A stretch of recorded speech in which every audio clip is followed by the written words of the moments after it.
Hit that like button, share. Don't forget to subscribe. Up first this evening, lawyers for dancehall entertainer Vybz Kartel today urged the Court of Appeal to free him, saying he was not in Havendale, St. Andrew at the time when Clive Lizard Williams is said to have been killed. For a third day, lawyers for the appellants continued their attempts to show weaknesses in the 2014 trial which led to Kartel's conviction. TVJ's Vashon Brown was in court today and now joins us live. Vashon? Thank you so much, Archie and Doreen.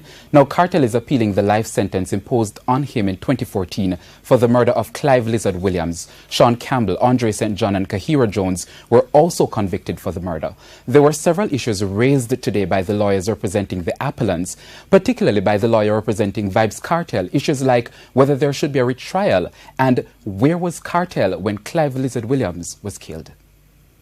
Vybz Kartel's lawyer Valerie Nita Robertson today wrapped up her submissions before the Court of Appeal. During the trial in 2014, it was argued that the prosecution's key witness, Chow, went to Palmer's house on the night Lizard was killed. It was further argued that when Chow arrived at the premises at Swallowfield Avenue in St. Andrew, Kartel's dog went after him and Kartel had to intervene and was bitten by his own dog. Chow said he assisted Kartel to Andrews Memorial Hospital where he was treated. Today, Mrs. Nita Robertson told the court that hospital records, cell site evidence, and Chow's timeline are very different.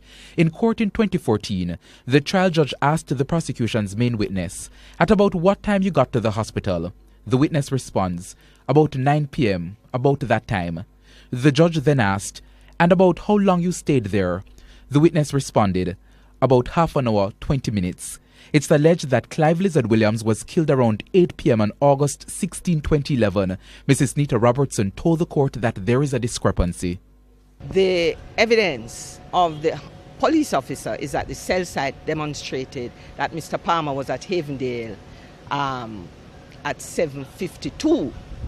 But the hospital records show that he was at Andrews Memorial Hospital at 7:48. So he could not be. The time span is too narrow for him to have been literally in these two places at one time. She argued that it calls into question a number of things like the credibility of the prosecution's main witness, as well as the veracity of cell tower information that was used during Kartel's murder trial. The issue of a retrial also came up today. Kartel's lawyer urged the court to quash the conviction and not to order a new trial. She pointed to what she called the overwhelming number of deficiencies raised about the trial, like prosecutorial misconduct, breaches of the Charter of Fundamental Rights and Freedom, inclusion of inadmissible evidence, and a rush to justice. Oh, we are saying that it's so bad.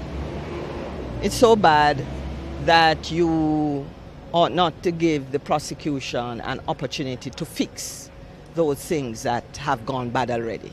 Kartel's lawyers also took issue with police statements and media reports during his murder trial and how the matter was dealt with by the trial judge. In February 2014, defense lawyers had raised concerns about a statement released by the police's communications unit, which was carried by the media, referring to the attempted bombing of a policeman's house. That release said that the policeman is a witness in a high-profile case now before the courts. Mrs. Nita Robertson said because this information was given to the media by senior police and given their position in society was likely to have far-reaching prejudicial effect than an article written by someone outside of the police force. She said the trial judge dealt with the issue of adverse publicity in a very flippant way.